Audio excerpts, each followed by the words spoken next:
Hey guys, welcome back to my channel. If this is your first video, hi, I'm Alaina, and this is The Organized Money, where we talk about planning life and managing money.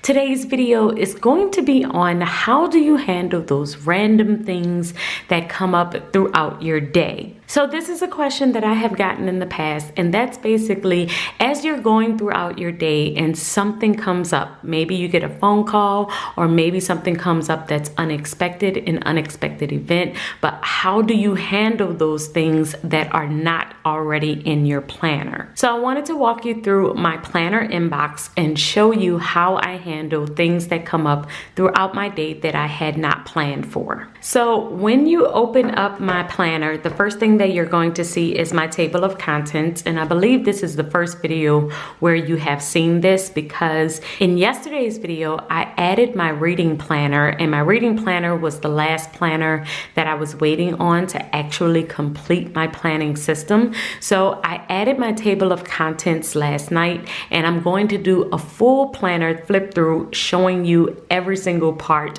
of my planner and how it is set up. But for today's video, we are getting into my planner inbox.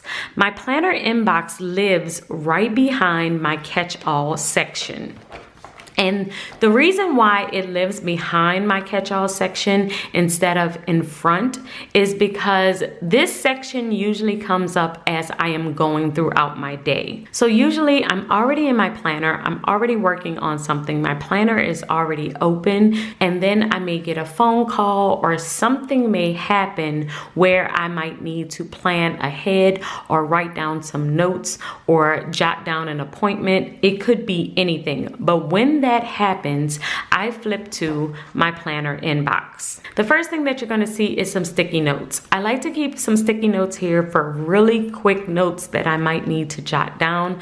I will add them here, and then I may add them on a sheet in my planner inbox, or I might keep them here for processing later. But I keep 2 sticky notes here, and then I have some insert sheets. I have dot grid insert sheets and also some line insert sheets, just depending on what's going on and what type of notes I need to take.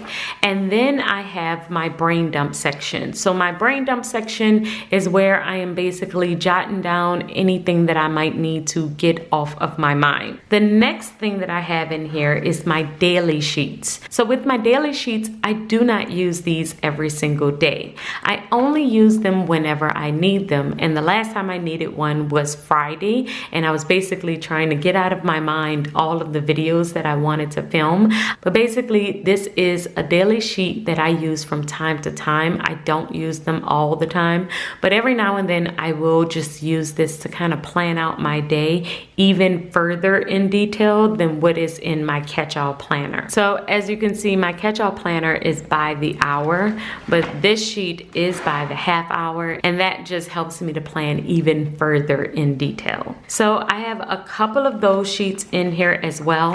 And then the very next thing in my inbox is my future calendar. Because I have so many planners, I only keep the current month that we are in each one of my sections. Because that's the case, I need a way to plan for the future, to have something that keeps me on track and that I can write down of what's coming up next.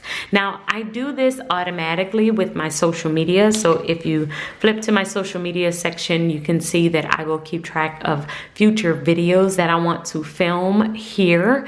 But I also needed a section for just future planning in general, future planning events or different things that's coming up, appointments, all of those things. So I do have each month of 2021 in my planner in this future section. I printed this calendar from Google, and basically I just have all of the months here so that I can future plan as things come up and that I won't lose them. And that's how I use my planner inbox. It's a really simple setup, but this will help you so much if you have a bunch of random things that happen throughout the course of your day, if you have phone calls, if you have things that you need to make sure that you keep track of that happens throughout your day, then having a planner inbox is perfect perfect for making sure that you don't lose track of any notes or any appointments that may not be already in your planner. Well guys, that's it for today's video. I know that this one was short and sweet, but I really hope that it helped you. If you already have a planner inbox, please let me know in the comments below. What do you keep in yours? Is it something like mine? I would love to hear from you. And I will see you guys in tomorrow's video. Until then, keep organizing your life so that you can achieve your dreams. Bye guys.